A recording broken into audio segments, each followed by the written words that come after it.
Mathematics class 12th exercise number 10.3 vector algebra question number 1। Question number 1 क्या है? Find the angle between the vectors A and B. A और B के बीच में angle find करना है with magnitude √3 and √2 respectively having A dot B is equal to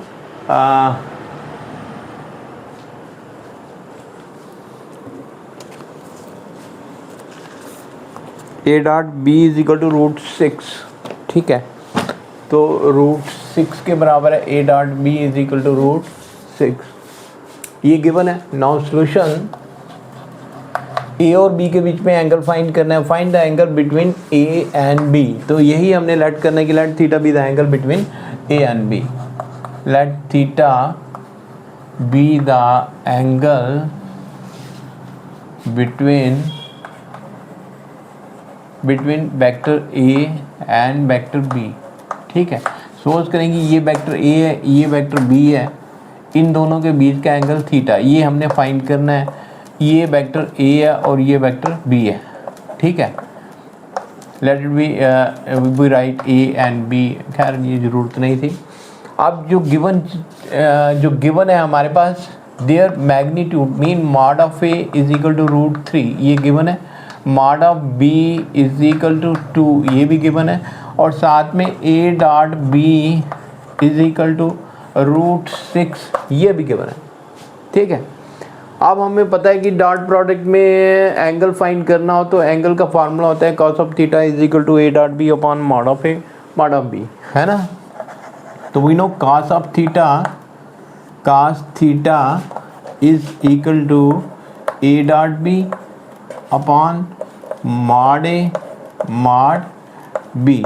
ठीक है, तो ये वैल्यूज गिवन है, ये वैल्यूज हमने पुट करनी है और रिजल्ट निकालना है। ये कितना √6 और ये कितना मॉड ए √3, मॉड बी कितना 2, है ना। तो √6 को ब्रेक कर लो, √3 इंटू √6 को ऐसे ब्रेक कर लो, √3 थोड़ा सिंप्लीफाई करना है ऐसे हमने। ठीक है, इट इज़ √3 √2 बाई √3 इंटू 2, ये इससे कैंसिल। ठीक है, तो cos थीटा किसके बराबर आ गया? cos theta is equal to ये √2 बाई 2। इसे फर्दर सिंप्लीफाई करेंगे तो ये हमारे पास 1/√2 आ जाता है। बिकॉज 2 को हम लिख सकते हैं √2 इंटू √2, इस 2 को हम लिख सकते हैं √2 इंटू √2। ठीक है, 1 2 इससे कैंसिल एंड 1/√2। ठीक है, cos theta is equal to √2/2। इसे हमने लिख लिया इस फॉर्म में, 2 को लिख लिया √2 into √2 and it is equal to 1/√2। So cos theta हमारे पास आ गया, cos थीटा की वैल्यू आ गई 1/√2। अब हमने थीटा के बारे में सोचना है कि थीटा कितने डिग्री होगी, 1/√2 हो जाता है। तो क्लियरली है कि theta is equal to 45 degree, है ना। cos थीटा की वैल्यू आ गई 1/√2।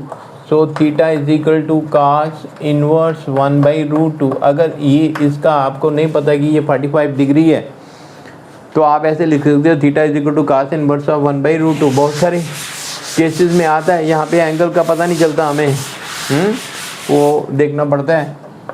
तो ये तो क्लियर है कि it is equal to 45 degree and 45 degree is equal to π/4 in radian. ठीक है, तो ये क्लियर हो गया क्वेश्चन नंबर 1। थीटा की वैल्यू फाइंड करनी थी। उम्मीद करता हूँ कि आप बच्चों की समझ में आया होगा। Thank you.